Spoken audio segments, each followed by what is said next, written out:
जळगावमध्ये युती करू म्हणणारे भाजप नेते कधी पलटी खातील याचा भरोसा नाही। पाचोरा या ठिकाणी मेळाव्यात शिंदेचे आमदार किशोर पाटील यांचं वक्तव्य। सेनेच्या पाचही आमदारांनी ठरवलं तर जळगाव जिल्हा परिषदेवर शिवसेनेचा अध्यक्ष बसेल। पाटील यांचं भाजपला थेट आव्हान। जळगाव जिल्ह्यात आपण युती करून कवय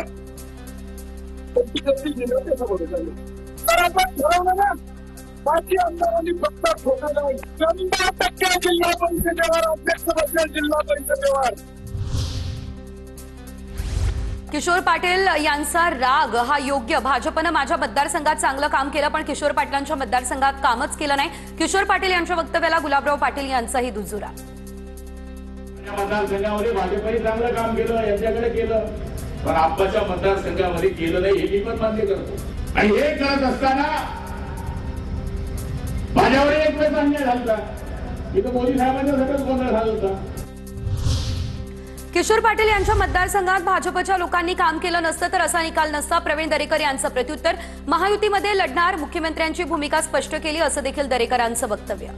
माझ्या मतदारसंघामध्ये भाजपच्या लोकांनी प्रामाणिकपणे काम केलं। मला वाटतं किशोरप्पा पाटील यांच्या मतदारसंघात जर भाजपच्या लोकांनी काम केलंच नसतं तर मला वाटतं रिझल्ट अशा पद्धतीचा येऊ शकला नसता।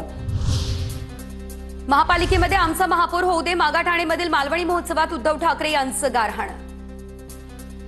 मला इथे आल्यानंतर आठवलं 2012 त्याही वेळेला आपण गारहाण घातलं। ठाकरेंबाबत पत्रकारांनी विचारलेल्या प्रश्नाला शिंदेंनी उत्तर देणं टाळलं। महापालिकेत आमचा महापौर होऊ दे असं मागाठाणेमधील मालवणी महोत्सवात उद्धव ठाकरेंनी गारहाण घातलं। याबद्दलच्या प्रश्नावर शिंदेंनी उत्तर देणं टाळलं। आता सर्व दुकानं बंद झाल्यानं साखळं घालण्याचं काम जोरात। उद्धव ठाकरेंच्या गारहाण्यानंतर प्रसाद लाड यांची टीका। सध्या सर्व दुकानं बंद झाली आहेत, त्यामुळे साखळं घालण्याचं काम उद्धव ठाकरेंचं जोरात चालू आहे। परंतु मुंबईतली जनता ही सुजाण आहे। विधानसभा निवडणुकीच्या पार्श्वभूमीवर देवेंद्र फडणवीस यांचा बिहारमध्ये प्रचार सभा। तर आता मोदींच्या नेतृत्वात बिहार आघाडीचं राज्य बनणार। राजेश भाईंना निवडून द्या, फडणवीसांचं हे आवाहन।